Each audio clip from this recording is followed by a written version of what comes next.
A year ago, this Ohio State offense tore apart Michigan when people thought Michigan might have had the best defense in the country. Where do things stand now? Stephen Means, Nathan Baird, Doug Lesmerises, Michigan Week at cleveland.com. Nathan Baird, let's talk first off. I think this is an important foundation about this. Are we assuming that Justin Fields, Ohio State quarterback, who wasn't here a year ago, is he all good from what we heard on Tuesday at the Woody Hayes Athletic Center? I suppose. I mean, Ryan Day said he's going to be okay. We didn't talk to Fields after the game on Saturday. We did not talk to Fields today. And typically, almost every other game this year, we've had him after the game and on Tuesday before the game. So we have not seen Justin Fields face-to-face to be able to ask him if he's all right.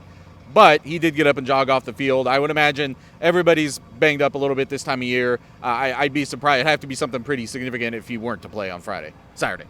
Stephen, what's your vibe? We've seen how good this Ohio State offense has been this year. The Michigan defense is not as highly ranked. They've changed those things with how they attack. Ryan Day, I thought, kind of downplayed it a little bit today. Michigan was a team that ran a lot of man coverage in years past. They aren't running as much man coverage. They're mixing it up more this year. Ryan Day was kind of saying, well, they always kind of mixed it up, which I don't know if I think he's short-selling that a little bit. How much do you think this Ohio State offense should be concerned about this Michigan defense? Or with the Ohio State offense that you've seen, can they do anything they want against anybody? I think both teams have kind of had some changes, right? Obviously, Michigan's not in man coverage the entire game like they've been in the past. But Ohio State also doesn't have a Paris Campbell on the team right now where, he's just going to speed past you every time, where they're going to kill you if you're in man the entire game. But what we have seen is an out-route situation. So different personnel, so they've kind of changed how they approach things offensively to kind of combat how teams have gone zone against them a lot more often than they did last year because of that game. I think Ohio State's offense is still a superior talent here.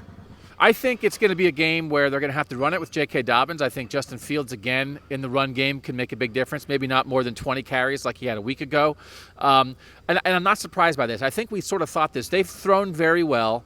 They've obviously been a team that's relied on the run. But when it gets down and dirty at Ohio State, last year was the exception. Last year they had to throw. You often run it when you need it. And I think this might be another game where it's going to be J.K. Dobbins, a good dose of Justin Fields quarterback draws. I think this will be a difficult game. One of them, maybe the most difficult game Justin Fields has faced in terms of the coverages he's going to see. I think Michigan is going to change it up. Maybe have some receivers who look open, who suddenly aren't open. Chris Olave was huge a year ago in this game. I think he's going to have to be huge again. I think if you lined up the 6 best receivers in this game, it might be KJ Hill, Chris Olave, and the 4 Michigan guys, which doesn't happen very much. Like Ohio State, they're going to have to throw it in the right spots, but I think they might have to run it to win it. I don't think it's going to be easy. I think there actually might be more to be nervous about with this Michigan defense this year, because last year I think Ryan Day saw a game plan that he knew he could execute despite the Michigan defensive rankings.